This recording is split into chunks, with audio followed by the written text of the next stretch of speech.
হয় আপনাকে তো আমার মনে হয় হাসিনা রোগে ধরেছে। ওটা রোগ, হাসিনা একটা কি কলেরা যেমন রোগ, ওটা একটা রোগ। রোগ আল্লাহ বিদায় দিয়েছে। কয়েকদিন আগে খুব গালিগালাজ শুনছিলাম গোপালগঞ্জ নিয়ে। ম্যাডাম খালেদা জিয়া বলেছিল না যে গোপালই পাল্টিয়ে ফেলবো। আমারে সাংবাদিক বলছে যে আপনি কি চান? আমি বললাম যত গালিগালাজ হচ্ছে অন্তত এই গালিগালাজ থেকে ওই জেলাকে বাঁচাতে হলে জেলাটা বিভিন্ন জেলায় ভাগ করে দিন। ওদিকে নড়াইল আছে, এদিকে ফরিদপুর আছে, মাদারীপুর আছে, ওখানের মধ্যে 3টা আসন, খুব বড় জেলা না। এত গালিগালাজ না খেয়ে 3 আসন 3 জেলায় ভাগ করে দিন, তাহলে আর কেউ গালিও দেবে না, কারণ জেলায় নেই। এই শুনে আপনি ম্যাডাম খালেদা জিয়ার উপরে রাগ করেন না, আমার উপরে রাগ করেন কেন? আমি তো বলিস ভাগ করে দিতে, আর উনি তো বলিস পাল্টিয়ে ফেলবো। উনি যদি থাকতো, এখন আছে, আর যদি সত্যি সামনে চেয়ার পায়, ও জেলার নাম রাখবে? গোপালগঞ্জ আমার মনে হয় গোলাপগঞ্জ বানিয়ে দেবে। আমি তো গোলাপগঞ্জ বানাতে চাইনি, আমি বলেছি সব ভাগ ভাগ করে দিন, নাম থাকবে না, মানুষ গালিও দেবে না। আমি বাঁচাতে চাইলাম, আর আমারে এখন বাস দেয়, বলে এই জেলায় আসো করে আমরা দেখবো। কি দেখবে না? আপনারও যা আছে আমারও তাই আছে, কি দেখবে? সম্মানিত ভাইরা, আমরা যে কথা তুলেছিলাম সরায়ে বালাদ মিহিল মাজিদ ওয়া বুরহানিহি তাওহীদ, আউযু বিল্লাহি মিনাশ শাইতানির রাজীম, বিসমিল্লাহির রহমানির রহিম,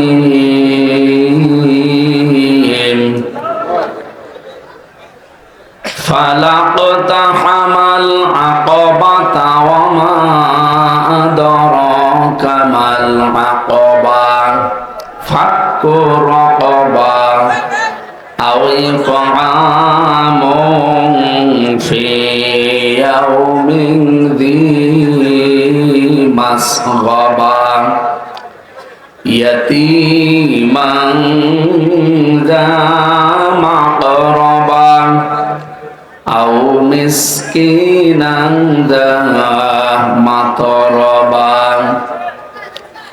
সুম্মা কানা মিনাল্লাযীনা আমানু ওয়া তাওয়াসাউ বিস-সাবরি ওয়া তাওয়াসাউ বিল মারহামা, উলাইকা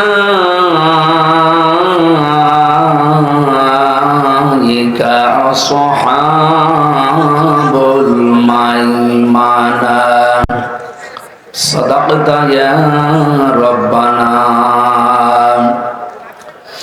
عن أبي هريرة رضي الله تعالى عنه قال قال النبي صلى الله عليه وسلم خير الناس من ينفع الناس إلى آخر الحديث، رواه الترمذي، وما زادهم إلا إيمانا وتسليما. اللهم صل على محمد وآله وصحبه وبارك وسلم. আলহামদুলিল্লাহ,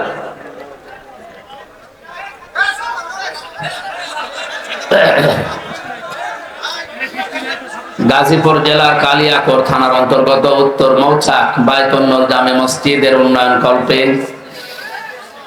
মহাবিশ্বের মহাবিশ্বয় আমাদের মালিকের মুখের পবিত্র বাণী কোরআনে কারীম মহতী অনুষ্ঠানের সম্মানিত সভাপতি অ্যাডভোকেট কামরুজ্জামান কামরুল দামাত বারকাতুহুল আলিয়া, প্রধান মেহমান এই অনুষ্ঠানের আলহাজ ডাক্তার মোহাম্মদ বখতিয়ার, প্রধান অতিথি জনাব মোহাম্মদ ইয়াসিন সাহেব, উনি আসতে পারেন নাই, দোয়া চেয়েছেন। আমার আগে যারাই কথা বলছিলেন, এলাকার বিভিন্ন দায়িত্বে থাকা কৃতি সন্তানেরা, বিশেষ করে কালিয়াকৈর থানার অফিসার ইনচার্জ, আমাদের অভিভাবক এসেছেন, মঞ্চে বসা ওলামা ইকরাম, আমি তো অনেকের নাম জানি না, একবারই দোয়া করছি আলেমদের জন্য, ওয়ারফা'না লাকা যিকরাক। এই নিস্তব্ধ হয়ে যা, আপনারা যাই মনে করেন না কেন, আমি এই তো 3-4 দিন হয়ে গেল এসেছি দেশে। মসজিদে নববীতে ইমাম সাহেব যিনি খুতবা দিচ্ছিলেন গত জুমার দিন, ওনার শেষ কথা ছিল এলেমের যে মর্যাদা তার উপরে। তিনি একটা হাদিস পড়লেন, বাংলাটা এভাবে মানে আসে, উনি তো আর বাংলায় বলেননি, আরবিতে বলছিলেন।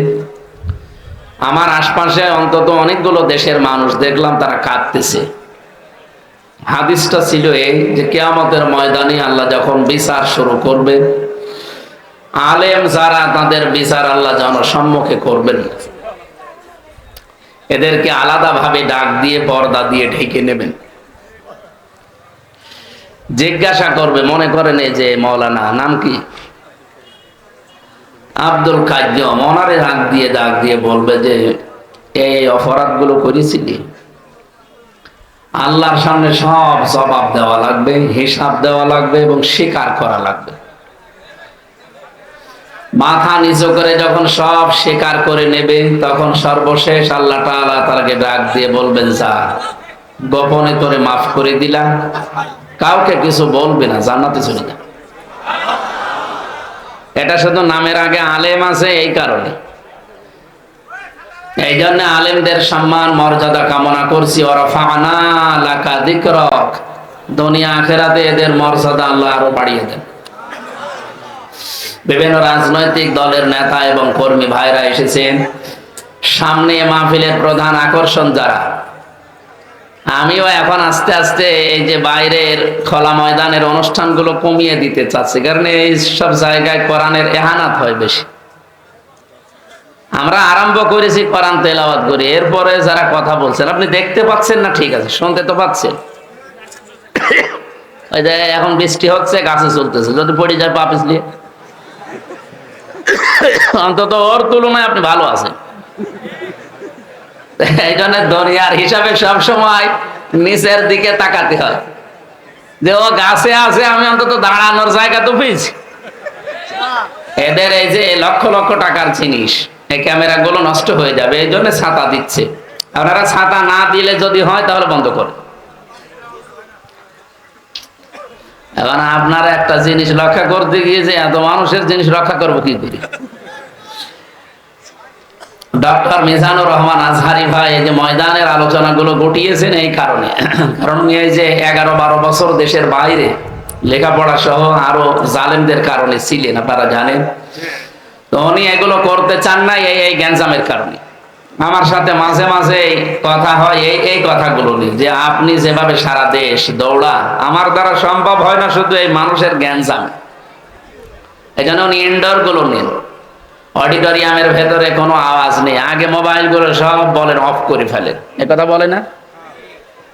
নিস্তব্ধ পরিবেশ না হলে একটা কথা বোঝানো যায় না।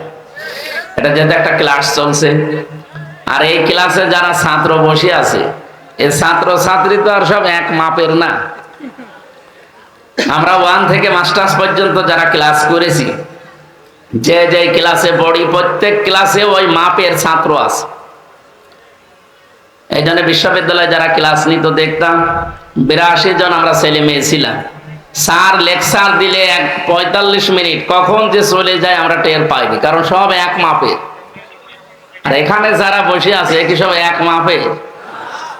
এখানে এমন মানুষ আছে ইশারা দিলে বোঝে, এমন মানুষ আছে একবার বললে বোঝে, এমন মানুষ আছে 7 বার বললে বোঝে, আর এমনও মানুষ আছে ওরে পিটানো লাগবে তাও বোঝে। তো এইরকম ছাত্র ছাত্রী নিয়ে আমরা এখন 45 মিনিটে একটা ক্লাস করতে চাচ্ছি। থাকবেন তো ইনশাল্লাহ, যদি বৃষ্টি না আসে। আর বৃষ্টি এসে গেলে আমরা শেষ করে দেবো ইনশাল্লাহ।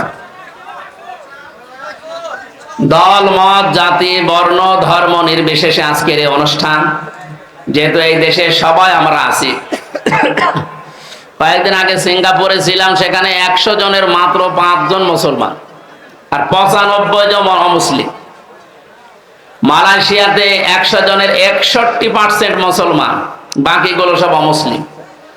আমরা যারা এখানে বসে আছি, এই দেশে যারা বসবাস করি, আমাদের 100 জনের 92 জন আমরা মুসলমান। বলেন সুবহানাল্লাহ। অন্যান্য জাতির ভাইরা যারা আছেন তাদেরকে কোরআনে কারিম শোনার জন্য, বোঝার জন্য, এর কাছে আসার জন্য আহ্বান জানাচ্ছি। কয়েকদিন আগে যশোরের কলেজের এক অধ্যাপক, উনি বিসিএস ক্যাডার, হিন্দু বেটা ওনা হিন্দু হিন্দু ভদ্রলোক, উনি এসে মুসলমান হবে না, কিন্তু কোরআন শরীফ জানতে চায়। আমি বললাম যে স্যার, আপনার মুসলমান হওয়ার দরকার নেই, আপনি শুধু কোরআন শরীফ আমাদের ধর্মীয় গ্রন্থ একটু বুঝে বুঝে পড়বেন। আপনি 2-3 মাস সময় নেন, 2-3-4 মাস যত সময় লাগে, একটু বুঝে বুঝে পড়বেন। আপনি যদি আরবি না পড়েন, বাংলায় পড়েন, ইংরেজিতে পড়েন, যে ভাষায় পারেন একটু বুঝে পড়বেন। মুসলমান হওয়ার আপনার আগে আমার দরকার নেই। উনি 3 মাস পরে দেখি নিজের থেকে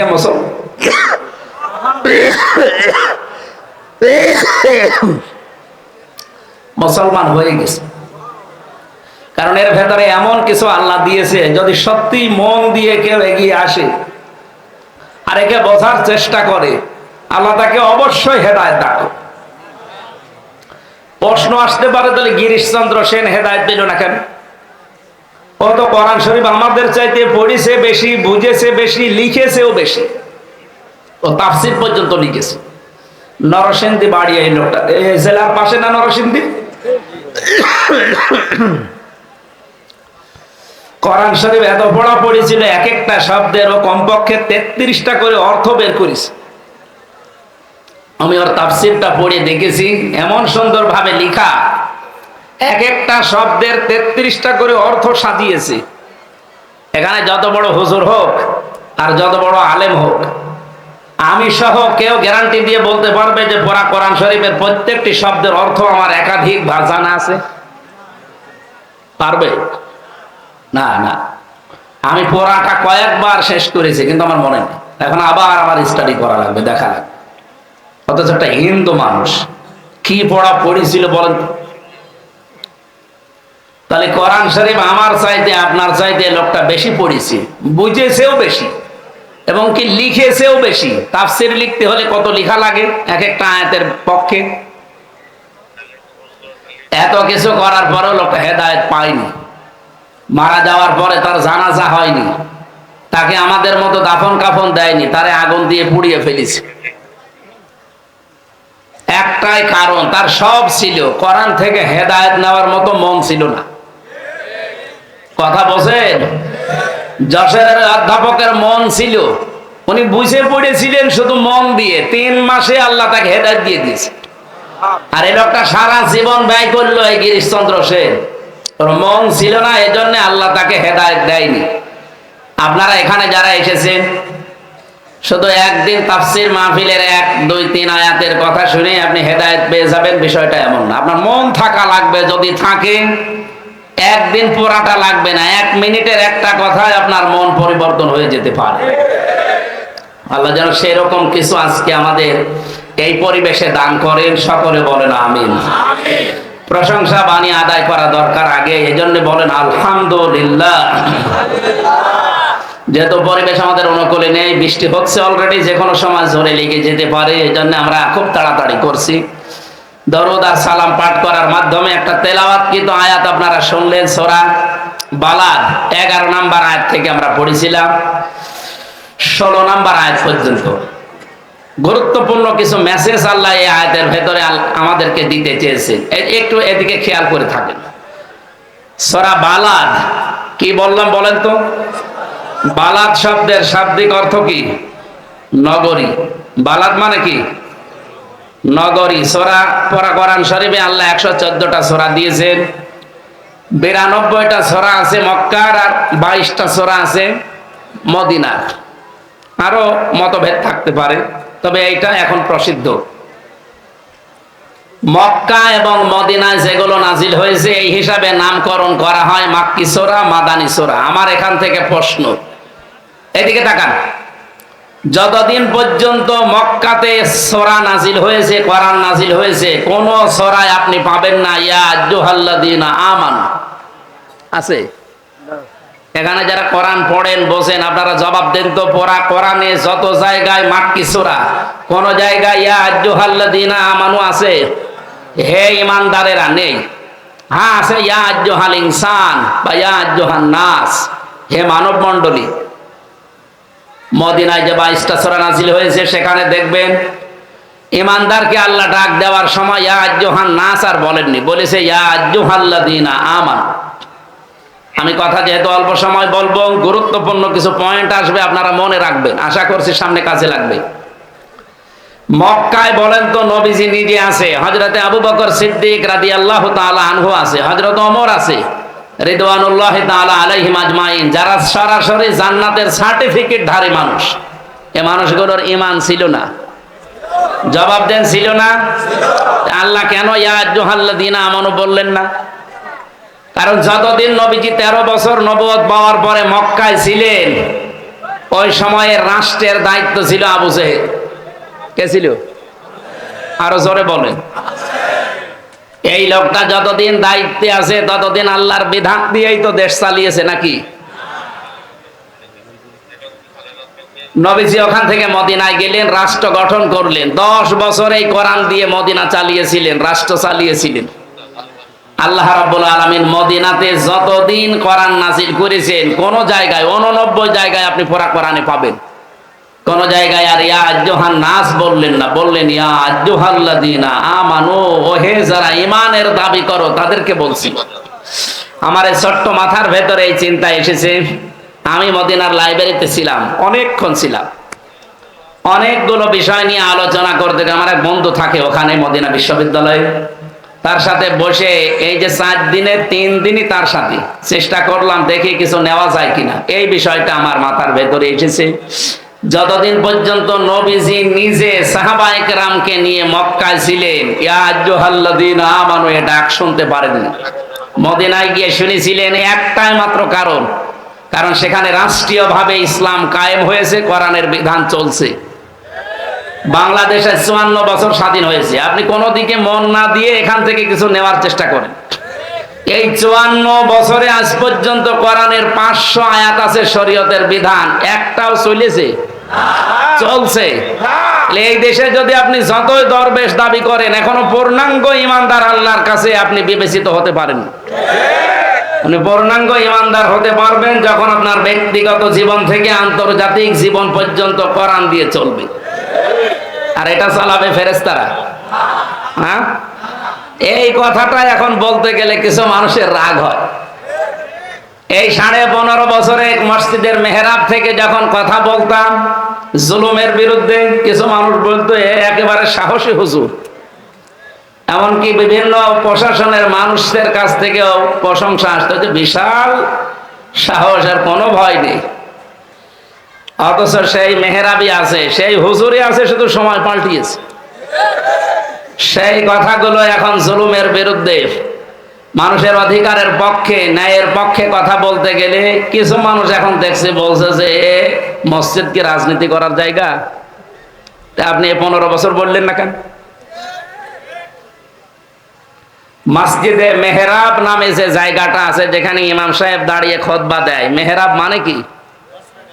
অস্ত্রাগার, মানে অস্ত্র রাখার জায়গা। এই যে প্রশাসনে যারা আছে, পুলিশ লাইনে যে দেখেন অস্ত্রে রাখার একটা জায়গা আছে, ওটার অস্ত্রাগার বলা হয়। নবীজির মসজিদের ভেতরে এই জায়গাটা ছিল। আমি এবার 7 মিনিট সময় পেয়েছিলাম ওই জায়গায় নামাজ পড়ার জন্য, যেখানে মুয়াজ্জিন উপরে উঠে আজান দেয়, নিচে ওই জায়গাটা মানে এখনো অস্ত্র রাখার জায়গা। আপনি এই কথাগুলো এখন জুলুমের বিরুদ্ধে, শিরিকের বিরুদ্ধে, কুফরের বিরুদ্ধে, বেদাতের বিরুদ্ধে এই মসজিদের মেহরাব থেকে বললে আপনার কাছে রাজনীতি মনে হয়? আপনাকে তো আমার মনে হয় হাসিনা রোগে ধরেছে। ওটা রোগ, হাসিনা একটা কি কলেরা যেমন রোগ, ওটা একটা রোগ। আল্লাহ বিদায় দিয়েছে। কয়েকদিন আগে খুব গালিগালাজ শুনছিলাম গোপালগঞ্জ নিয়ে। ম্যাডাম খালেদা জিয়া বলেছিল না যে গোপালই পাল্টিয়ে ফেলবো। আমারে সাংবাদিক বলছে যে আপনি কি চান? আমি বললাম যত গালিগালাজ হচ্ছে, অন্তত এই গালিগালাজ থেকে ওই জেলাকে বাঁচাতে হলে জেলাটা বিভিন্ন জেলায় ভাগ করে দিন। ওদিকে নড়াইল আছে, এদিকে ফরিদপুর আছে, মাদারীপুর আছে, ওখানের মধ্যে 3টা আসন, খুব বড় জেলা না, এত গালিগালাজ না খেয়ে 3 আসন 3 জেলায় ভাগ করে দিন, তাহলে আর কেউ গালিও দেবে না, কারণ জেলায় নেই। এই শুনে আপনি ম্যাডাম খালেদা জিয়ার উপরে রাগ করেন না, আমার উপরে রাগ করেন কেন? আমি তো বলিস ভাগ করে দিতে, আর উনি তো বলিস পাল্টিয়ে ফেলবো। তো উনি যদি থাকতো, এখন আছে, আর যদি সত্যি সামনে চেয়ার পায়, ও জেলার নাম রাখবে? গোপালগঞ্জ আমার মনে হয় গোলাপগঞ্জ বানিয়ে দেবে। আমি তো গোলাপগঞ্জ বানাতে চাইনি, আমি বলেছি সব ভাগ ভাগ করে দিন, নাম থাকবে না, মানুষ গালিও দেবে। আমি বাঁচাতে চাইলাম, আর আমারে এখন বাস দেয়, বলে এই জেলায় আসো করে আমরা দেখবো। কি দেখবে না? আপনারও যা আছে আমারও তাই আছে, কি দেখবে? সম্মানিত ভাইরা, আমরা যে কথা তুলেছিলাম সূরা বালাদ, এ মাক্কি সূরা, এটা মদিনায় যতদিন পর্যন্ত নবীজি ইসলাম কায়েম করতে না পেরেছেন, ইয়া আইয়ুহাল্লাযীনা আমানু শুনতে পারেননি। বাংলাদেশে 54 বছরে আমরা যারা আছি মনে করছি শুধু 2 বেলা জিকির করে মসজিদে একটু সময় ব্যয় করে আমি জান্নাতে চলে যাব, না, জীবনেও পারবেন না। এই আয়াতগুলো তাহলে মিথ্যা হয়ে যাবে। যারা আলেম আছে তাদেরকে আবার অ্যাক্টিভ হওয়ার জন্য বলছে। সূরা বালাদের 11 নম্বর আয়াতে আল্লাহ পাক বলেন, ফালাকতা হামাল আকাবাতা ওয়া মা আদরাকা মাল আকাবা। হে নবী, এই মানুষগুলো কিন্তু গিরিপথ পাড়ি দিতে রাজি না। এই আয়াতের আগে দেখবেন 10 নম্বর আয়াতে আল্লাহর ঘোষণা ছিল, হাদাইনাহুন নাজদাইন, আমি ভালো আর মন্দ 2টা রাস্তা তাদেরকে বলে দিয়েছি। তার একটা রাস্তা গিরিপথ বললেন কেন? আকাবা মানে কঠিন পথ, গিরিপথ। যমুনা সেতুর এদিক থেকে ওদিকে পার হওয়ার জন্য একটা কথা যদি কেউ মেনে নিতে পারে, আল্লাহ পাক তার ওই আকাবা পার করে জান্নাতে দিয়ে দেবে। আজকে সেই ওয়াজটা আমার আয়াতের শেষে তেলাওয়াত ছিল, উলাইকা আসহাবুল মাইমানা, এরাই সৌভাগ্যশালী, এরাই ডানপন্থী, এরাই হচ্ছে জান্নাতি। এখন যে গিরিপথ পার হয়ে আপনি জান্নাত পর্যন্ত যাবেন, এই গিরিপথ পাড়ি দিতে হলে যে কর্মসূচিগুলো হাতে নেওয়া লাগে, বাংলাদেশে এখন 73টার উপরে দল কাজ করছে। সবাই শান্তি চায় দেশে। কয়টা? এই 73টা রাজনৈতিক দলের ভেতরে নিবন্ধিত অনিবন্ধিত সব মিলে কোরআনে কারিমের কাছে আমরা জিজ্ঞাসা করব যে গিরিপথ পার হয়ে আমরা জান্নাতে যেতে চাই, আমরা সৌভাগ্যশালী হতে চাই, আমরা কল্যাণ পেতে চাই, আমরা ডানপন্থী হতে চাই। এর পরবর্তীতে আল্লাহ কিন্তু বামপন্থী মানুষের কিছু পরিচয় দিয়েছেন। বাংলাদেশে বামপন্থী নেই? বলেন তো, বাম হাতের কাজ কি সব ভালো? কি করে এটা দিয়ে? আমি নিচে নাই নামলাম বামপন্থী বলে, আর যারা বুক ফোলান বলেন তো আমি বাম রাজনীতি করি। আপনি কি মানুষ? আপনারে দিয়ে তো ওই যে ওই জায়গা পরিষ্কার করা দরকার, কারণ আপনি বাম।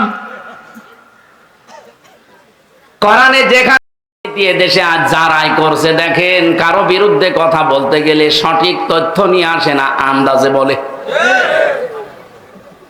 ঢাকা বিশ্ববিদ্যালয়ে আমি নাম নিলাম না একজনের, কি যেন মোল্লা নাকি নামের শেষে আছে, এই ছেলেটার কথাবার্তা আমি শুনি মাঝে মাঝে। ও যা তথ্য দেয় বিভিন্ন দলের পক্ষে বিপক্ষে, সবগুলো মিথ্যা কথা। আমরা কোরআনে কারিমের সূরা আরাফ থেকে কিছু তেলাওয়াত, কিন্তু আয়াত আজকে আমি আসার সময় পড়ছিলাম। হযরত শুআয়ব আলাইহিস সালামের জামানায় তার উম্মতদেরকে আল্লাহ ধ্বংস করে দিয়েছিলেন 2টা কারণে। 1 নম্বরে তারা ওজনে কম বেশি করত, 2 নম্বরে তারা তর্ক করত মিথ্যা বিষয় নিয়ে। আজ বাংলাদেশের সবচাইতে বেশি এই 2টা গোনা হচ্ছে। ওজনে কম বেশি আছে না? ওজনে কম বেশি মানে কি শুধু দাড়ি পাল্লায় কম বেশি? এই যে ইউটিউবার যারা, এরাও কম বেশি করে। মানে দেখবেন আমি যা বলছি কাট ছাট করে এর সাথে আরো কিছু রং সং দিয়ে আমার এমন কালার করবে, সে রাস্তায় বের হয় দুষ্কার হয়ে যাবে। আপনি যা পেয়েছেন ওইটা ডেলিভারি দেবেন, এর নাম হচ্ছে ওজন। আজ প্রাইমারি থেকে বিশ্ববিদ্যালয় পর্যন্ত, হাফেজি মাদ্রাসা থেকে দাওরা পর্যন্ত যারা শিক্ষক আছে, ওনারা শিক্ষকতা করার আগে যে জ্ঞানগুলো নিয়েছে, এই জ্ঞানগুলো যারা আহরণ করে, অর্জন করে, এই জ্ঞানগুলোই যদি ক্লাসে ওইভাবে সঠিকভাবে দিতে পারে, তাহলে আর প্রাইভেট পড়া, কোচিং করা লাগে? এখন আর লাগছে না।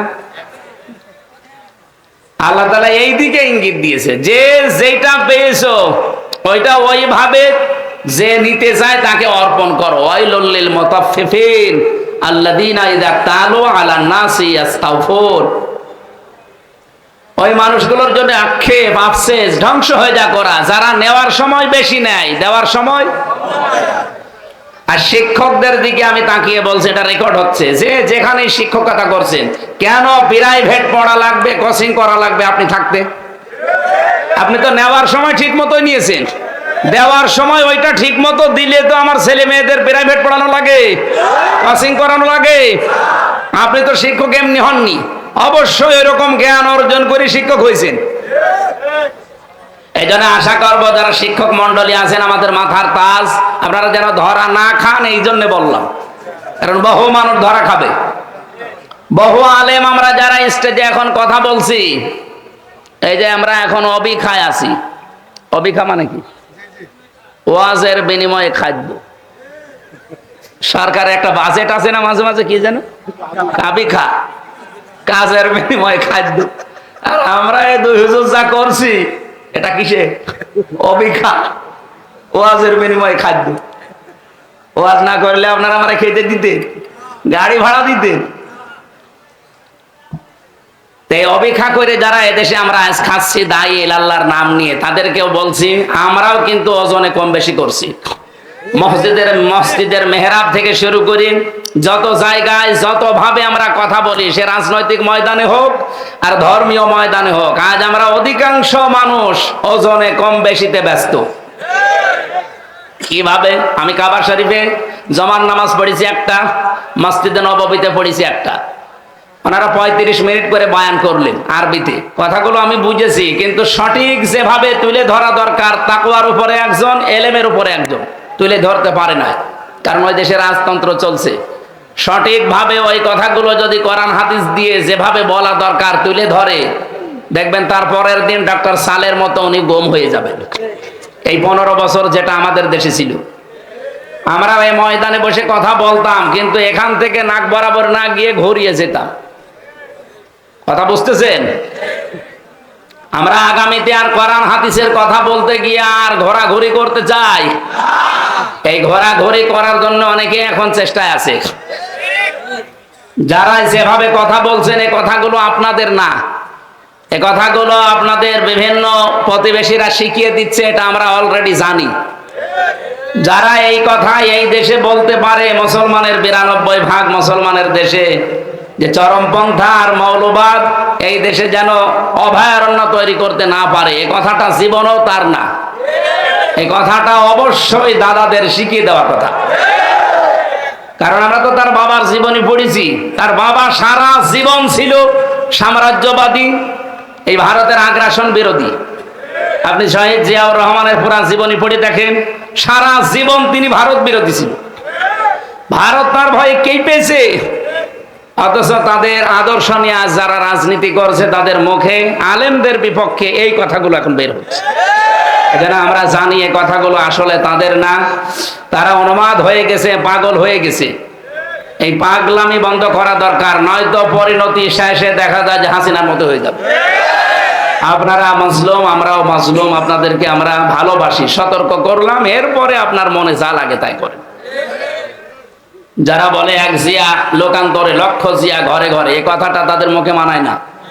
কারণ জিয়াউর রহমানের সারা জীবনী পড়েন, আমি নিজে পড়ে দেখেছি, কোনোদিন তিনি চাঁদাবাজি করেননি, পাথর দিয়ে মানুষ খুন করেননি। আপনি করছেন, অবশ্যই আপনি জিয়ার রাজনীতি করেন না, অন্য কিছু আপনি ঢুকিয়েছেন। আরাফাতের ময়দানের পাশে মসজিদে নামিরা আছে। 16 সালে একবার দেখলাম ইমাম সাহেব খুতবা দিচ্ছে আরবিতে, আমাদের দেশের শহীদ রাষ্ট্রপতি জিয়াউর রহমানের নাম নিয়ে দোয়া করছিল। উনি ওখানে নিম গাছ লাগিয়েছে, যেটাকে এখন জিয়া গাছ বলা হয়। ওনার নামে প্রায় 1-1.5 মিনিট দোয়া করলো, শহীদ জিয়াউর রহমান এই নাম নিয়ে। কি গো, হঠাৎ আরবি বলতে বলতে বাংলা বলছে? বাংলা মানে এইটা, ওই আরবি নামটা, বাংলা নাম আরবির ভেতরে উনি চালিয়েছে।